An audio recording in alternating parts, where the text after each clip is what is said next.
Hello mga kapatid, magandang umaga ho. Ngayon po ay Sunday, Happy Lord's Day.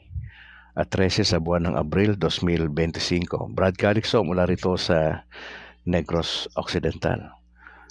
Pagbati ho sa lahat ng mga may birthday sa araw nito, especially po kay kapatid na Lynette Pagatpatan. Siya po ang may bahay ni Arturo Pagatpatan. Happy birthday po, God bless, sa isang taon na naman na idinagdag ng Lord sa inyo sa araw na ito. At sa iba pa ng mga nagse-celebrate ng kanilang birthday, happy birthday. At sa mga couples na nagdiriwan ng kanilang wedding anniversary, a blessed wedding anniversary po sa inyo. Tayo po'y manalangin in the name of the Father, and of the Son, and of the Holy Spirit. I believe in God the Father Almighty, creator of heaven and earth, and in Jesus Christ, His only Son, our Lord, who was conceived by the Holy Spirit, born of the Virgin Mary, suffered under Pontius Pilate, was crucified, died, and was buried. He descended into hell. On the third day He rose again from the dead. He ascended into heaven, and is seated at the right hand of God the Father Almighty. From there He will come to judge the living and the dead. I believe in the Holy Spirit, the Holy Catholic Church, the communion of saints, the forgiveness of sins, the resurrection of the body, and life everlasting. Amen. In the name of the Father, and of the Son, and of the Holy Spirit. Magandang umaga, Luzon, Visayas, Mindanao, sa lahat ng mga bishops, sa lahat ng mga kaparian sa Pilipinas, at siyempre ang ating Pope Francis. Good morning, Pope Francis, at sa lahat po ng kanyang mga kasamahan dyan na Cardinal sa Vatican sa Roma. Opo, magandang umaga po sa inyo. Siyempre gusto ko rin batiin yung aking bishop sa Diocese of Bacolod, si Bishop Patricio Buson.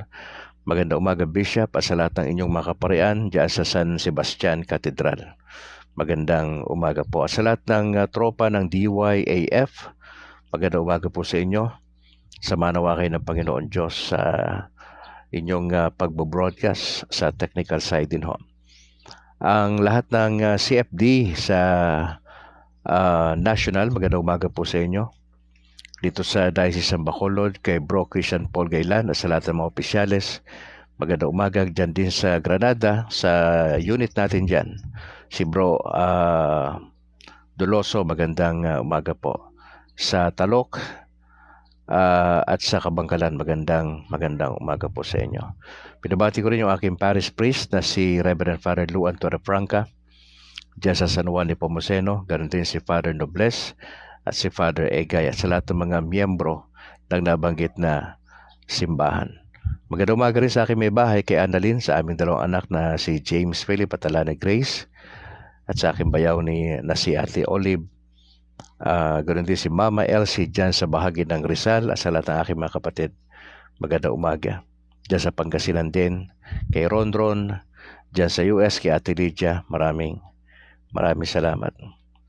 Mga kapatid, dediretso na ako. Medyo mahaba itong ating gospel for today. Hindi ko siya lahat mababasa sapagkat medyo mahaba po ito. Pero ang nakita ko sa aking pagbabasa nito ay marami pong sequence. Makikita nyo yung first part niyan ay yung Last Supper with the disciples.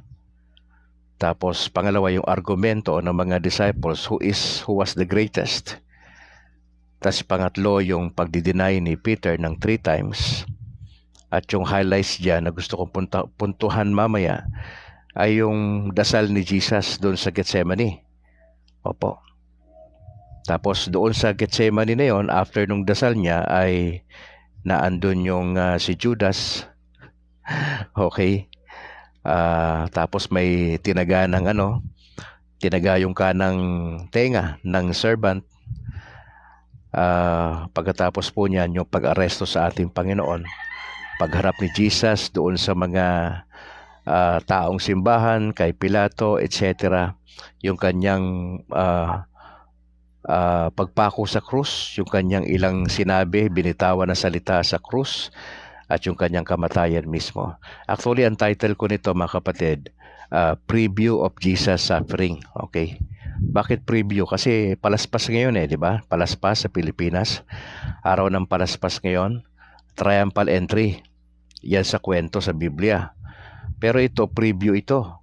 Si Luke, ayon sa natin, sinusundan nating pagbasa ng salita ng Diyos, actually nakafocus dito sa Bagong Tipan.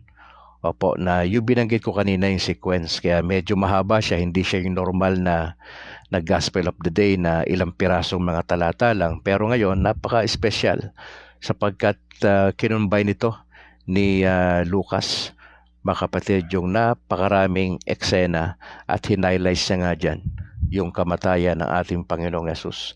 At yung nasa dulo ng talata, yung mga babae sumusunod, 'di ba? Nung namatay na, tapos si Nicodemus ay kinuha yung nag-request kay Pilato ng kanyang katawan para kunin, bago yun inilibing, ay yung mga babae na sumusunod ay inihanda nila bago yung magsabat. Probably ang oras doon mga alas 5 at inihanda nila yung katawan ng ating Panginoon Diyos sa kanila, inihimlay doon sa sa tomb. Alright, isa-isahin natin to mga kapatid. I'll be giving some spiritual reflection. Una, yung Last Supper. Okay, didiretsuhin ko na lang to, no? Kasi medyo mahaba to. I-highlights ko lang yung unang eksena. Ang unang eksena na binabasa natin dito ay yung Last Supper. Nasa upper room ito, mga kapatid. Sabi ng Panginoon, "This is my body." So sa madaling salita, bilang Katoliko, mga kapatid, yung Eucharist. Pagka Sunday, kada misa, ang mahalaga sa atin, yung kombinasyon ng Liturgy of the Word at ng Eucharist. Yung tatlo na yan, yung baptism of, sacrament of baptism, confirmation, saka yung Eucharist. Yan ang tatlong napaka-importante sa mga Katoliko. Especially kada dalo natin ng misa, hindi mo pwedeng tanggalin yung liturgy. Okay? Yung homily, hindi mo pwedeng tanggalin yon. Part ng misa yon. At ang pinaka-highlights ng kada misa, hindi yung benediction ng pare, hindi yung pagbibigay natin, hindi yung pagluhod natin, hindi yung confession natin. Lahat yon, importanteng lahat. Pero ang pinaka-highlights ng kada misa ay ang Liturgy of the Word, ang homily, at ang Eucharist. Now, we have to understand that bilang Katoliko. That's why hindi natin dapat baliwalain yung Holy Communion. May nagsasabi nga po na bago sana humarap etong Lenten season, lalo na eto, palaspas pa lang ngayon bukas, Lunes, Martes, Miyerkules, ang importante dyan sa itong whole week na paparating. Huwebes Santo, Biyernes Santo, Black Saturday ang tawag nga nila, at yung Resurrection Sunday. So yun, naabangan po natin yun mga kapatid. Pero going back dito sa binabanggit ko na Liturgy of the Word at ang Eucharista, napaka-importante. Importante yung preparation, mga kapatid. Bago tayo dumalo sa misa, we are well prepared physically. Nakatulog tayo ng maayos. Sabado pa lang, medyo kung nagpupuyat kayo, the most is 10 o'clock, tulog na tayo. Kasi nga maaga ang misa. Now, we always suggest hanggat maaari, kung wala naman kayong sa umaga tayo magsimba o dumalo sa misa. Mostly kasi na dumadalo sa gabi, yung mga mga negosyante, etc. So mga nagbubukas pa sila even Sunday, di ba, na Katoliko. Hanggat maaari nga walang bukas na store. Kung ikaw ay nagninegosyo ka, pahinga mo na dapat yung buong linggo. O kasi may Sabado ka na kinuha mo na yung Sabado di ba? So yung Sunday dapat sa misa na yan, kung meron kang involvement sa parokya, meron kang apostolate, di ba? Nagagawa mo yan. At the same time, family bonding yan. Okay, pangalawa, na gusto kong bigyang pansin dito, nag-aargumento yung mga disciples, sino daw ang greatest? Bantakin mo, hindi nga nila naintindihan kung ba't sila naging disciple. Yung ginagawa ng Lord nga, hindi nila mag-gets yun. Tapos pag-uusapan nila sino ang tanyag sa kanila, sino ang mas bida sa kanila? Sino yung greatest? Etong mga disciples na ito, parang parang sabik na sabik sa authority to na wala sa lugar eh. wala wala sa hulog, ika nga sa Maynila, no? Yung expression niya na wala sa hulog, wala sa lugar. Oo. And tayo minsan, mga Katoliko, especially kung ikaw ay matagal ng Katoliko, ikaw ay kasama sa different apostolates, marami kang involvement. We call it ministry sa evangelical world eh. Ministry, involvement. Sa atin, sa context natin, apostolate. Ang tendency natin, pag marami tayong nasasamahang apostolate, yumayabang tayo eh. Nawawala yung ingredient ng humility. Nawawala yung ingredient ng servant leadership. Ano sabi ng Lord? Gusto niyo maging sikat ba? Maging maging alila kayo. Hindi kayo dapat number 1, dapat nasa dulo kayo. Para kay Lord, yung tunay na matagumpay sa ministeryo, yung may tamang puso, may servant leadership. Hindi mayabang, hindi maporma. Di ba? Kayo po ba marami kayong involvement sa parokya nyo? Wag naman po sana na yan po yung laman ng utak natin. Napalakpakan ka ng tao. Actually, hindi natin kailangan palakpakan ng tao eh. Mawawalan ka ng reward yan sa langit eh. Tama nang ma-recognize ka ng church na ikaw ay isa sa mga leaders. Tama na yun. Palakpakan ka na. Wag mo na habulin yan kasi hindi naman tayo artista eh. Showbiz ba tayo? Hindi naman ah. Tayo ay mga naglilingkod sa Panginoon Diyos. Ako hindi ko kailangan ng palakpak. Naturuan ako ng Lord. Nung mga unang panahon ko na ako'y nagpapastor, gustong-gusto kong na-recognize, etc. bla bla bla. Pero sa kalagitnaan ng aking ministeryo, natutunan ko magpakumbaba at ipasa Diyos na lang lahat. Kasi ang dapat mataas sa atin sa involvement sa simbahan, ang Panginoong Yesus. Tsaka by the grace of God lang, kaya ka na-involve niya sa apostolate na yan eh. Dapat walang yabang. Yan ang gusto ko sabihin sa atin mga kapatid. Pangatlo, sa takbo na eksena dito, medyo mahaba nga po ito. Pangatlo, makita mo dyan yung sinabihan siya ng Lord. Ay Peter, di-deny mo ako 3 times. Halos hindi makapaniwala si Pedro na i-deny niya. Balikan natin mamaya yan. Yung sinabi ng Panginoon Diyos dito, ito yung gusto kong puntahan eh, mga kapatid eh. Di ba nagdasal si Jesus doon sa Mount of Olives? Sa Gethsemane, nagdasal siya. Yung kanyang pawis nga parang dugo eh, di ba? Sabi ng Bible eh. Apo. Ang kanyang focus sa prayer, ang kanyang focus, alam niya na yung, sabi niya, di ba? Father, if you are willing, take this cup. Now, bakit cup yung ginamit? Now, hindi ho literal na cup, mga kapatid. Ang sinasabi ng Lord, Father, if you are willing, take this suffering away from me. Alam ni Jesus na magsasuffer na siya. Again, ito ay preview. Kasi ngayon, Sunday, sa ating kaugalian sa mga Katoliko sa Pinas, palaspas pa lang ngayon. Bukas pa. Dapat. Ito, preview na ito ni Luke.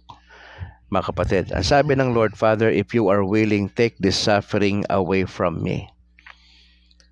Bakit takot ba siya doon sa suffering? Hindi. Tandaan nyo, si Jesus 100% divine. Diyos, meaning 100% tao.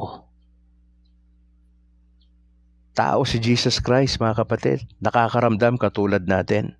Normal na makaramdam ng anumang emosyon, mga kapatid. Normal. Alam niya ang mangyayari sa kanya. Pero nag-communicate siya sa Father. Doon lumalabas magandang kanyang relasyon sa kanyang Ama. Kinausap niya ang Ama. Sabi niya, Father, if you are willing, take this suffering away from me. Still not my will, but yours be done.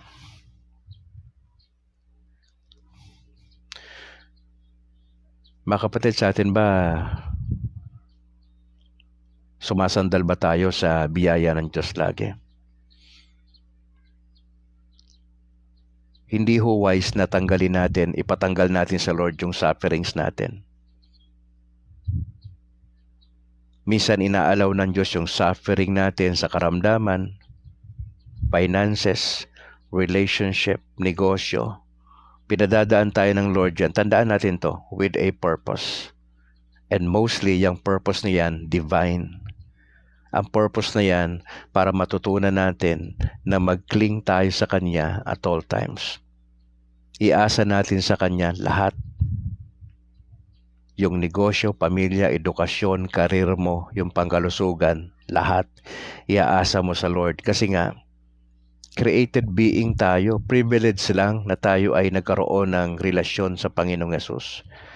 Pribilehiyo lang po na tayo ay bahagi ng Kanyang simbahan na itinatag. Mga kapatid, privilege. Mga kapatid. Kaya ho mahalaga sa atin na yung kalooban ng Diyos, yung lagi nating isisik. Pinadadaan tayo sa iba't ibang klaseng trials. Isa pa sa mga rason para mas maging matatag tayo sa pananampalataya. Hindi para pahirapan. Hindi ganun ang Diyos na pinadaan sa atin tong iba't ibang klaseng pagsubok para tumatag tayo, para mas lalo tayong yumakap sa Kanyang biyaya. Mga kapatid, ito maganda, sabi ng Lord, Father, if you are willing, take this suffering away from me or take this cup away from me, but still not my will, but yours be done. Kaya ba natin yan? Sa karamdaman ng ating mamahal sa buhay, it seems parang walang nangyayari. Nagkakaroon tayo minsan ng doubts, and that's normal. May takot tayo at times to face death, the reality of life, and that's normal.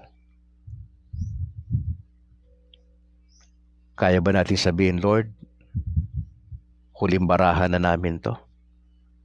Wala na kami magawa rito. Naubos na yung resources namin. We've done our best. Lord, bahala na kayo sa mahal namin sa buhay na may karamdaman. At yun po yung magandang panalangin. Lord, bahala na po kayo. We would like to commit to you everything. Not our will, but yours be done. Medyo masakit yung dasal na yun eh. Kasi alam natin masasaktan si Jesus in the process. Pero gusto niya mangyari yung kalooban ng Diyos. Talagang dumaan siya sa proseso ng paghihirap. And then dumating sa eksena, pagtaas siya magdasal, ang sabi ng talata natin, hindi ko na binasa kasi napakahaba po nito, maubos yung oras natin. Kaya binibigay ko na lang sa inyo yung pinaka-highlights ng bawat passage na supposedly babasahin sana natin. Ang sabi ni Luke sa kanyang pagnanarrate ng kwento, dumating si Judas, dala yung mga kawal. Di ba sabi niya, nagsigna siya kung sino nga halikan ko, yun ang dadamputin nyo ha, yun ang aarestuhin nyo. Kaya nauso yung halikudas eh. Alam naman natin, pag sinabing halikudas, hindi po totoo yun.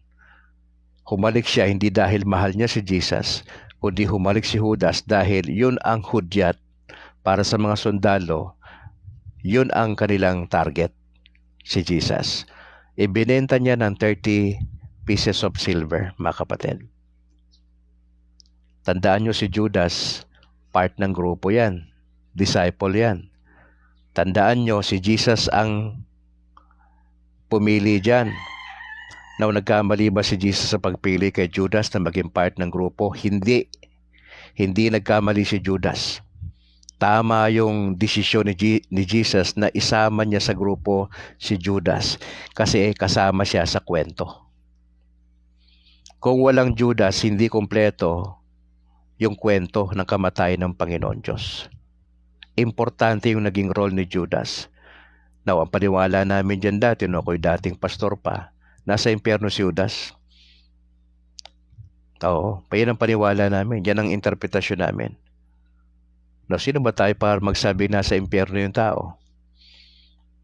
Baka nga magulat tayo, bakit nagkita-kita tayo niyan sa kaharian ng Diyos later on. 'Di ba?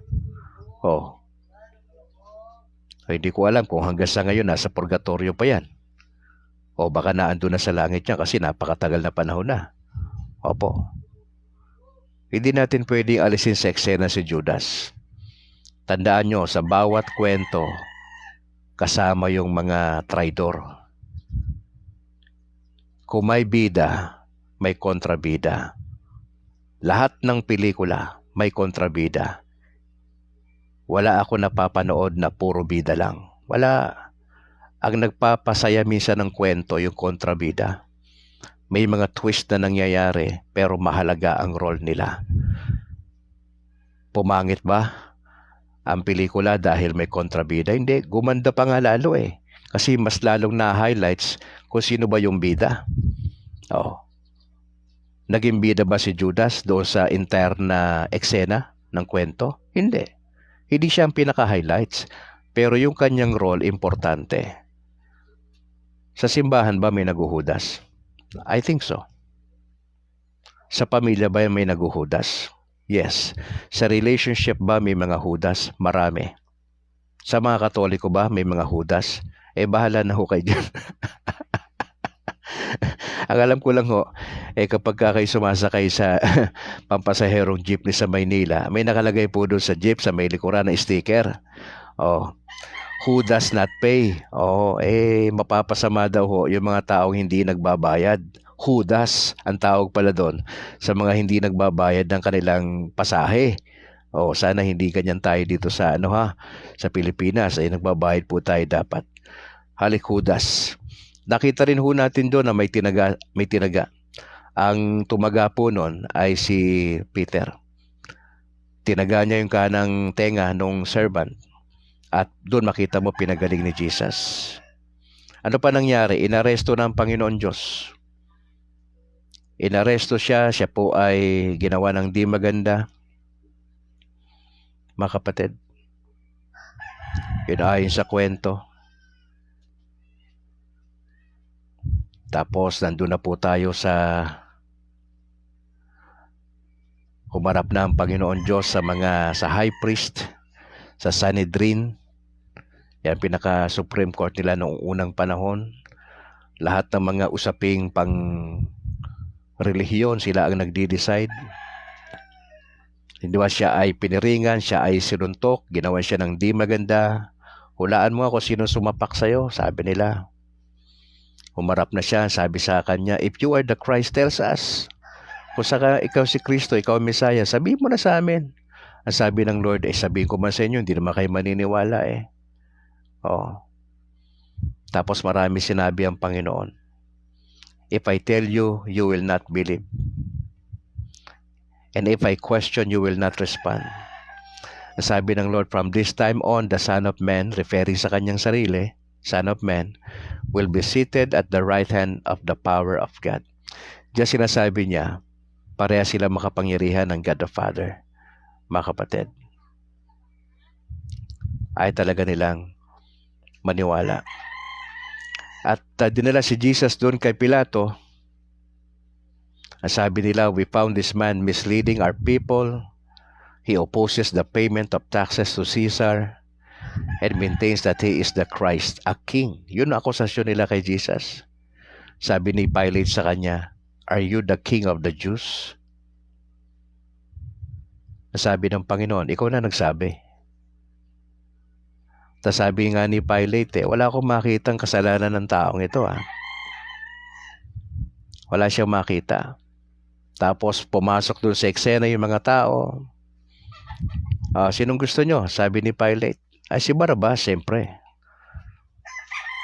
Dito kay Christ na sinasabi. Ang sabi ng tao, crucify him. Crucify him. So yan ang nangyari, pinahirapan na po ang ating Panginoon Diyos. At ayon sa pagkukwento ni Luke, sabi ng mga tao, i-release nyo si Barabas. Crucify him, crucify him. Sabi ni Pilate, for the last time, sabi niya, What evil has this man done? May ginawa ba to na masama? Ang sabi ni Pilato, I found him guilty of no capital crime. Siya mismo nagsabi. Pero nanaig pa rin ho yung sinasabi ng mga tao. So pinakawalan nila si Barabas at si Jesus po yung kanilang talagang ipinapatay doon sa krus. Sa eksena nandun si Simon na siyang Cyrenian at siya yung nagpasa ng krus, di ba? Sa kwento. The Passion of the Christ, sa panood nyo ba yan ni Mel Gibson? Grabe ho yung doon. Yung pagkakadepict doon sa sobrang paghihirap ng ating Panginoon Diyos. Okay, maraming mga tao yung sumusunod sa Panginoon. Papuntang sa Golgotha. Mula doon sa Jerusalem na medyo mataas na bahagi, pupunta ng Golgotha. At doon sa medyo bundok na lugar, doon ipapako ang Panginoon. Salamat kay Simon na tumulong kay Jesus kasi hindi niya na kayang pasanin yung bigat ng krus. Apo. Mga tao sumusunod sa kanya, mga babae sumusunod sa kanya. Tinatawag na skull. They crucified Jesus together with the two criminals. Isang nasa kanan, isang nasa kaliwa. At isa sa mga sinabi doon sa Panginoon Diyos, Father, forgive them. Sino yung forgive them? Yung mga taong nagplano ng kanyang kamatayan. Sino yung forgive them? Kasama doon si Peter sa forgive them. Na itinatuwa siya ng 3 beses. Kasama doon si Judas Iscariot. Kasama doon yung mga disciples niya na nainiwan siya nung hinuli na siya. Kasama yung disciples doon na Father, forgive them. Mga kapatid. Kasama doon yung mga religious people, yung high priest. Okay. Yung kasabwat ng mga high priest, yung Sanhedrin, kasama po dyan. Yung mga involved sa pagpapapako sa ating Panginoon. Yung mga sundalo na sinapak siya, nagpahirap sa kanya, lahat yun kasama doon sa sinasabi niyang dasal na Father, forgive them. Yung them doon kasama sila, including the disciples. At na-highlights doon sa 12 disciples, primarily si Peter na nag-deny ng 3 times kay Jesus at kay Judas Iscariot na ibinenta siya ng 30 piraso ng pilak. Sabi ng Lord, Father, forgive them. They know not what they do. So ginawa ng mga sundalo, they divided his garments by casting lots. Sabi ng ibang mga tao na nandun, He saved others, let him save himself. If he is the chosen one, the Christ of God. Tapos yung mga sundalo, ano-anong pinagsasabi sa kanya. Yung mga napapadaan lang doon, if you are King of the Jews, save yourself. Iniinsulto pa si Jesus. At may nakalagay doon sa kanyang taas, sa kanyang uluhan, ng sabi ron, This is the King of the Jews. Mga kapatid. Yung isa sa mga kriminal na napako doon sa krus, ang sabi niya, Are you not the Christ? Save yourself and us. Sabi nung isang kriminal, wala ka bang takot sa Diyos? Kaya nga tayo nandito kasi nagkamali tayo. Nakondena tayo dahil may ginawa tayo hindi maganda. Sabi nung isa sa mga kriminal sa Panginoon, Jesus, remember me when you come into your kingdom. Sabi ba sa Lord sa kanya, marami pa bang requirements ang sinabi sa kanya ng Lord? Sabi ng Lord sa kanya, Amen, I say to you, today you will be with me in paradise. At ang sumunod na eksena, alas 12 hanggang alas 3 ng hapon, nagkaroon ng eclipse of the sun. Yung veil ng temple ay nawasak sa gitna. At yun ang pagkakataon na sinabi niya ang huling kataga ni Jesus sa krus, ang sabi niya, Father, into your hands I commend my spirit. And when he had said this, he breathed his last. So namatay po siya. Mga kapatid, na literal na namatay si Jesus. Ano po yung namatay sa kanya? Yung kanyang pagiging Diyos o yung kanyang pagiging tao? Pinagdidibatihan po yan. Ano ba ang namatay? Kasi nga, si Jesus ay 100% divine o Diyos at 100% human. Tanong, ano ang namatay sa Panginoong Yesus? Ang kanyang pagiging Diyos ba? O ang kanyang pagiging tao?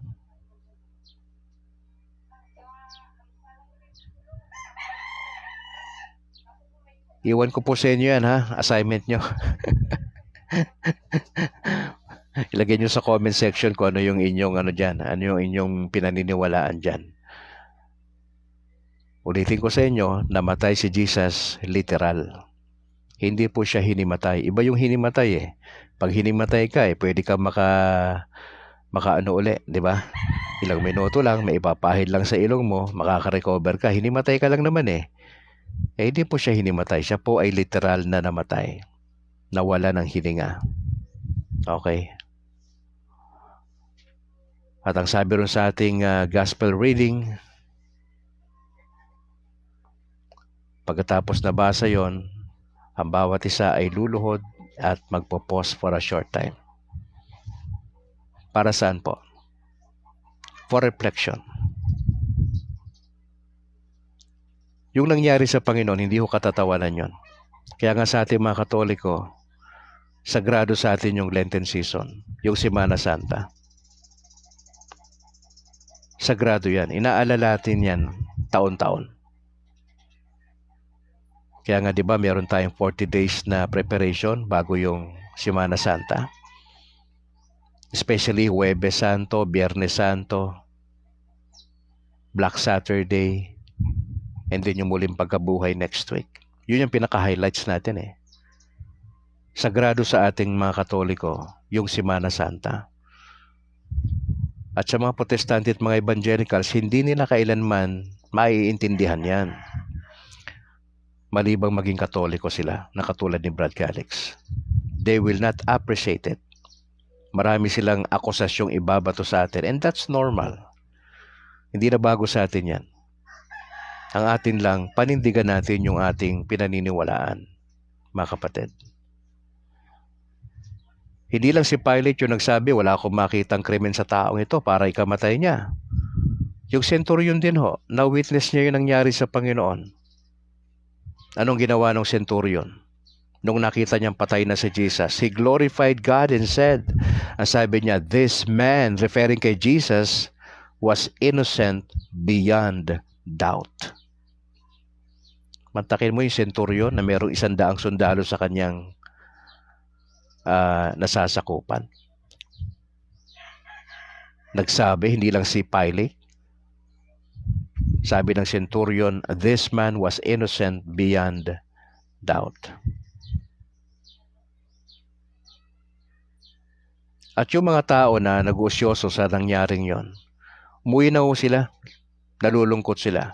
Yung expression dito na they returned home beating their breast, yung kinakabog nila, yung dibdib nila, yun po yung expression ng mga Hudyo noong unang panahon, nang ibig sabihin nun, lungkot na lungkot sila sa kanilang nakita. Sa Pilipinas ba ginagawa natin yan? We are beating our breast. Kinakabog mo ba yung dibdib mo? Hindi. Hindi natin ginagawa rito yan. Kultura yan doon sa mga Hudyo.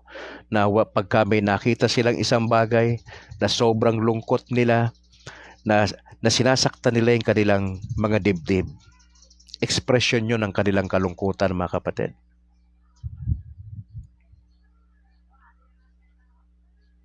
At ayon pa sa kwento, ando naman si Joseph, na member ng council. Siya po ay galing doon sa Jewish town of Arimathea.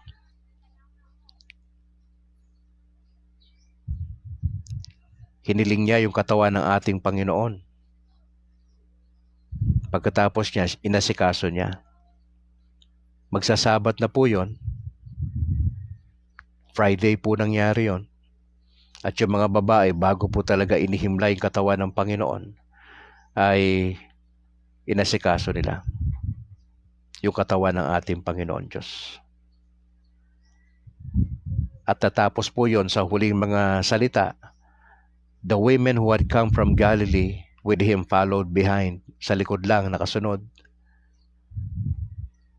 And when they had seen the tomb and the way in which his body was laid in it, they returned and prepared the spices and perfume oils. Then they rested on the Sabbath according to the commandment. Mga kapatid, preview yan, no? Yung binasa natin napakahabang passages, yung sequence of events, nagsimula sa Last Supper, at bago matapos yung Last Supper, umalis na si Judas. Ibibetray niya si Jesus. Pagkatapos yan, argumento ng mga disciples na sino yung greatest among themselves. Sabi ng Lord, dapat servant kayo. Hindi puro kayo forma. Hindi puro kayo number one. Servant kayo dapat. Nakita rin natin yung denial ni Peter ng 3 beses. Nakita rin natin dito yung dasal ng Panginoon sa Gethsemane, sa Mount Olives, na binigyan ko ng highlights kanina. Ang sabi niya, Father, if you are willing, take this cup or take this suffering away from me. But still, not my will, but yours be done. And then nagkaroon ng halikudas. Tapos si Peter, tinaga niya yung kanang tenga ng servant. Tapos yung pagkakahuli kay Jesus, sumarap siya sa mga kilalang tao, kay Pilate. Sabi ni Pilate, wala akong makitang krimen sa taong ito. Pero ang mga tao nagsasabi, pakawalan mo si Barabas. At anong gagawin kay Jesus? Sabi ni Pilate. Sabi naman tao, crucify him. Etong Sunday na ito sa Katoliko, palaspas ito. Pagbabalik tanaw doon sa triumphant entry sa Jerusalem. Sinalubong nila si Jesus Ganda ng salubong Tapos dito habang binabasa natin tong sequence na to ni Luke, nagkaroon na siya kagad na mabilis na preview sa mangyayari doon sa sinalubong ng mga tao sa Jerusalem. Palaspas ngayon dadalo pala ako ng misa sa katedral mamaya ho Nagbo-broadcast pa ako dito Alanganin na ako dito sa Sumag na dumalo kasi 9:00 ang misa dyan Tapos sa hapon naman na 4:30. Inaresto ang Panginoon, so on and so forth. Mga kapatid, as I close, ano ngayon? Sasabihin mo. Mga kapatid, palaspas ngayon. Pagbabalik tanaw na winelcome nila si Jesus. Tayo bilang Katoliko, kailan i-welcome natin si Jesus sa buhay natin na maayos? Kung tayo po ay legit na Katoliko, meaning dumaan ka sa tamang proseso, nabinyagan ka, sacrament of baptism, na-confirm ka ng bishop, at nagse-celebrate ka ng Eucharist. Na pribilehiyo yan, kapatid. I-welcome natin si Jesus sa buhay natin. Itong buong taon na ito, hindi lang sa taon ng 2025. I-welcome mo si Jesus sa buhay mo. Invite mo si Jesus sa pamilya. Siya ang sentro. Hindi yung pera mo. Hindi yung investment sa abroad. Hindi yung galing mo. Hindi yung PhD mo, Brad, sis. Huwag mo ibida yan kasi pinaraan lang sa Diyos yan sa'yo para matutunan mo na irespeto ang Diyos sa buhay mo. Opo. I-invite mo ang Diyos sa negosyo mo. I-welcome mo si Jesus sa mga plano mo this year. I-welcome mo si Jesus sa karir mo, Brad, sis. Iba sa atin nag-celebrate ng birthday ngayon Pasalamatan mo si Lord dahil binigyan ka niya ng isa pang taon na ma-appreciate mo yung beauty ng buhay sa kabila ng sufferings.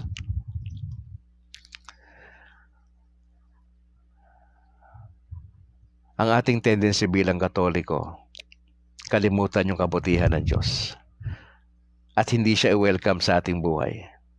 Kasi nagmamalaki tayo, katulad ng mga disciples. Nakuha pa nilang pag-usapan who is the greatest. Magsasuffer na yung kanilang Messiah. Hindi nila nagigets yung dapat i-focus nila. Parang tayo, out of focus tayo eh. Akala natin yung pagpaparami ng pera yung solusyon sa problema natin. Akala natin educational attainment yung sagot sa problema natin. Now let me tell you this, brothers and sisters, our top priority in life is not even yourself. It's not even your career. It's not even your family. But our top priority, as always, is our relationship with the Lord Jesus Christ. That's our top priority in life. Not even ourselves. Not even our careers. Sana maintindihan po natin yan, mga kapatid. As we journey together sa taon na ito, Pilgrims of Hope, yan po yung banderang pinagsusumikapan natin na gawin sa taon na ito. Lahat tayo manlalakbay. We are all sojourners on this earth. Dumadaan ka lang dito. At sa pagdaan mo sa mundo, yung iba sa atin nawawala nag-graduate ng maaga di ba? Namamatay. May kanya-kanya tayo sa kalendaryo ng Diyos. Kung kailan tayo sa lupa. Of course, habang naglalakbay tayo, sana, with all sincerity, naglalakbay ka, talagang may pag-asa ka sa Panginoon. Alam mo kasi yung destination mo sa dulo Lalo na kung ginagawa mo yung kalooban ng Diyos. Hindi ka mapapahamak. Yan ang tinitiyak sa atin ng salita ng Diyos. As long na nasa state of grace ka, hindi ka papuntang impyerno. Ulitin ko. As long na nasa state of grace ka, meaning you are doing God's will, hindi ka dapat matakot humarap sa kamatayan mo. Bagkus paghandaan mo yung kamatayan mo, pinaghahandaan ng kamatayan. Pag sinalubong mo yung kamatayan, ngingiti ka lang, hindi ka matatakot. Bago ka pumikit, bago ka ministeryohan ng ating pare, mahihimlay ka ng nakangiti. Nang wala kang agam-agam sa buhay, saan ako pupunta pagkatapos nito? Walang ganong tanong. As long na nandun ka sa state of grace, hindi ka kakabahan. Kalmado kang tao na mamamatay. Walang sasagi sa isip mo na any doubts, mga kapatid. Yun ang gusto ng Panginoon sa atin. Kalmado kang haharap sa buhay, sa hinaharap. Now let me challenge you, brothers and sisters. Napakabuti ng Diyos sa atin. At sana bilang mga Katoliko, makita natin, ma-appreciate natin yung kabutihan ng Diyos sa ating buhay. Ma-appreciate natin si Lord sa kabila ng karamdaman natin. Ma-appreciate natin ang Lord sa kabila ng challenges in life. Ma-appreciate natin ang Diyos na tila baga patong-patong na problema na walang katapusan. Na ma-appreciate natin ang Diyos sa panahon ng kalungkutan natin.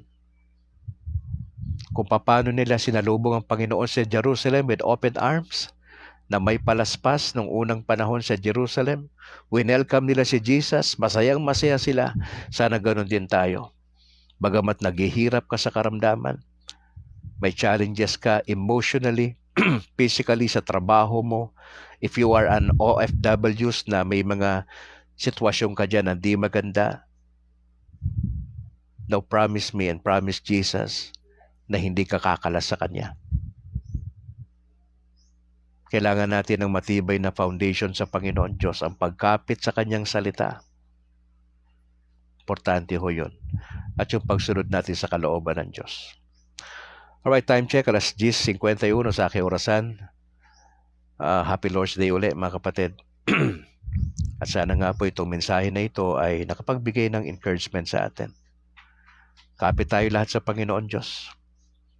Wala tayong magagawa sa buhay na ito malibang kumapit tayo sa Panginoong Hesus at matuto tayo sumunod sa Kanyang kalooban.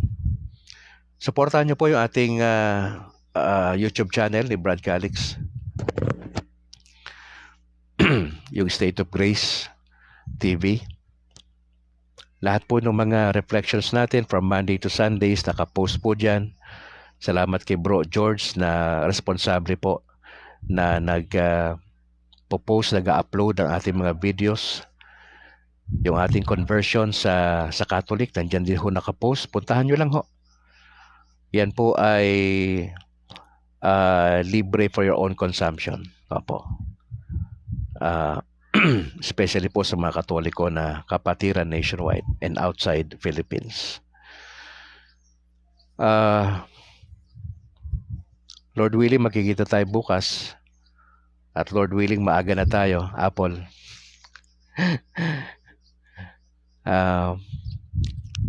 Yung ating kalusugan po, ipag-pray natin, no? Sa mga nagtatanong, ano daw yung sakit ni Brad Calix?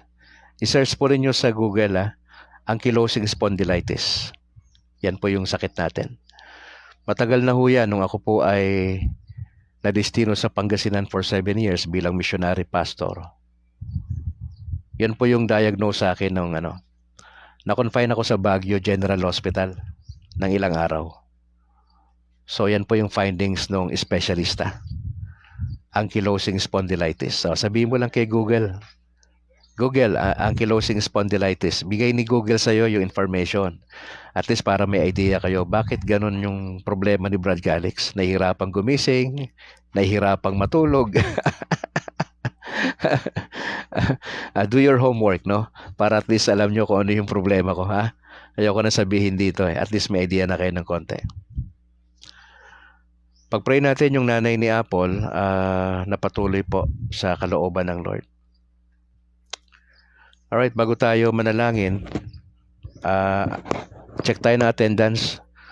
Maraming salamat, Peter Garcia. Salamat po sa pag-join sa ating broadcast. God bless po sa pamilya.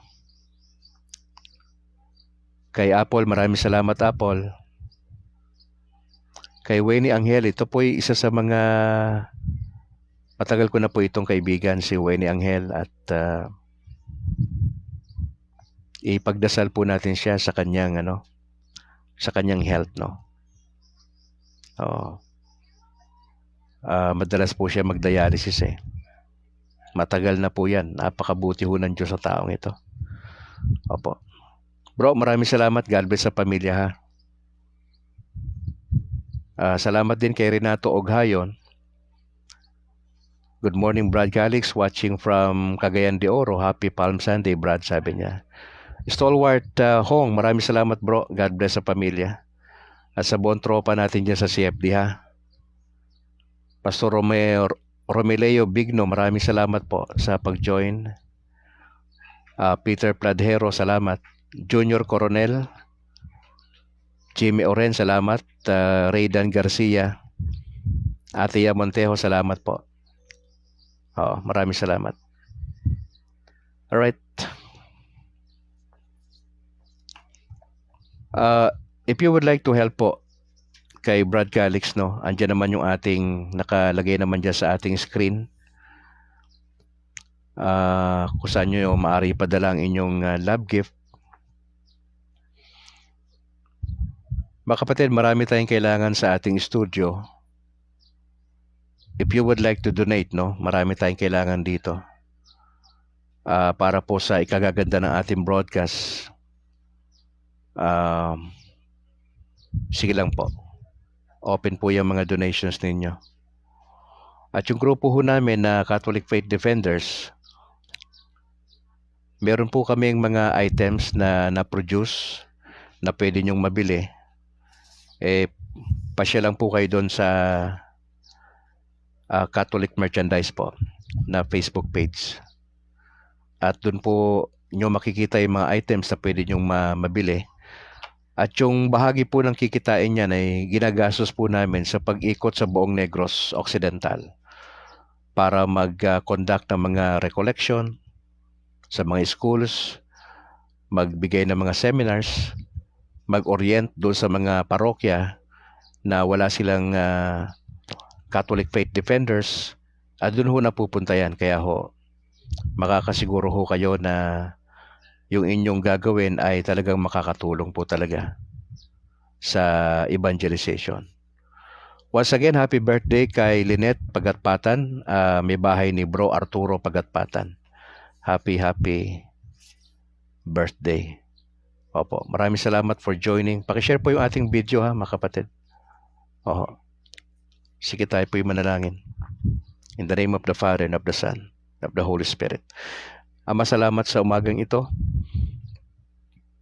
Araw ng palaspas ngayon sa mga Katoliko nationwide. Salamat sa triumphal entry na na-experience ni Jesus. At least yung salubong sa kanya maganda ng mga tao. Pero sa kwento, hindi lang naging maganda, kundi yung sa gitna at sa dulo ng buhay ng Panginoon Diyos, yung kanyang pinaka-sacrifice ay yung kanyang sarili mismo para po sa tao. Etong Lenten season na to, especially next week, Huwebes, Biyernes Santo, Black Saturday, at yung muling pagkabuhay na siyang pinaka-highlights, ay gugunitain namin ng mga Katoliko at bibigyang buhay. Tulungan nyo kami na sa tuwing aalalahanin po namin yung event ng Panginoon, ay ma-appreciate namin yung ginawa ng Lord. Na ito'y magtulak sa amin na lahat ng sufferings na dadaan sa aming buhay ay tanggapin namin na maluwag sa aming puso. And at the same time, invite namin yung presence ng Lord sa aming buhay. At alam namin na hindi ho natatapos sa sufferings, kundi sa dulo nito yung glory ay pinangako rin ho yan ng Panginoon sa amin. I would just pray for good health para sa aming kay Pope Francis. Samahan niyo po siya sa lahat ng mga cardinal sa Roma, sa lahat ng mga archbishop, Monsignor, sa lahat ng bishops, sa lahat ng mga pare, sa mga permanent deacons, sa mga layman. Tulungan niyo ho kami na pare-parehas kaming magampanan namin ang kalooban ng Diyos sa aming buhay, pamilya, pagninegosyo, sa karir, at sa mga apostolate ho namin sa aming parokya. Panalangin namin yung mga kaparian ho namin na magtagumpay sila laban sa kasamaan, especially yung mga exorcist po namin ng mga pare. Grabe yung atake ng diablo sa kanila. Tulungan niyo po sila. We just pray for your anointing. We just pray for your presence. Pag-pray namin yung mama ni Apple na tulungan niyo po. Hiningi po namin ng inyong gabay, patnubay sa mga gastusin sa ospital. Payapain niyo po ang kaisipan ng pamilya ni Apple. Alam kong medyo mahirap ito sa kanila. Sa akin may bahay din po sa kanyang sitwasyon. Nagdadasal kami ng milagro para kay Annalyn. At sa lahat pa ng mga kapatiran na may karamdaman din sa mga oras na ito. Pinagdadasal namin din si Winnie Angel sa kanyang sitwasyon. Kahabagan niyo po siya. Mabuti kayo sa kanya noon hanggang ngayon. At inihiling namin na kayo pong mag-usap sa kanya, sa kanyang pamilya. Ipasa Diyos ang kanyang sitwasyon. Lord, samahan kami sa maghapong ito. Ma-enjoy namin yung mga dadalo pa sa misa. Ako po 12:00 sa katedral. Nihiling ko ang inyong gabay, ang inyong pagpapala at samahan kami sa maghapong ito. Pinagkakatiwala po namin sa inyong lahat. Samahan nyo kami, Mama Mary, for these intentions. Salamat sa inyong role sa amin, sa kaligtasan ng tao, sa inyong kayo bilang ina ng simbahan. Salamat sa inyong pag-aaruga sa amin. Samahan niyo po kami. At sa lahat po nakasama namin dito ngayon sa broadcast na may iba't ibang intentions. Bahala na po kayo sa kanila. We just pray for good health. Samahan yung aming pamilya. Yung mga estudyante na magmo-moving up etong week na paparating, Monday, Tuesday. May mga recognition. Salamat po sa talino sa mga estudyante namin. Sa inyong pag-iingat, bakasyon na naman para sa kanila. Sana ma-enjoy nila yung 2 buwan ng bakasyon. Ganun din ang mga teachers. Salamat po. Maraming salamat. Maraming salamat din kay Lynette Pagatpatan, na asawa ni Bro Arturo, sa kanyang birthday today. I pray that you would bless her entire family. At sa lahat ng mga nagdiriwang kanilang wedding anniversary, ang inyong pagpapala po. Just want to thank you. We pray this in Jesus' name. Amen. In the name of the Father, and of the Son, and of the Holy Spirit. Mga kapatid, maraming salamat for joining. Tangalan po ng aking may bayan na si Annalyn Brad Calix mula rito sa Negros Occidental. Pakishare yung ating videos, mga kapatid. To God be the glory. Ingat po kayo. And bye for now.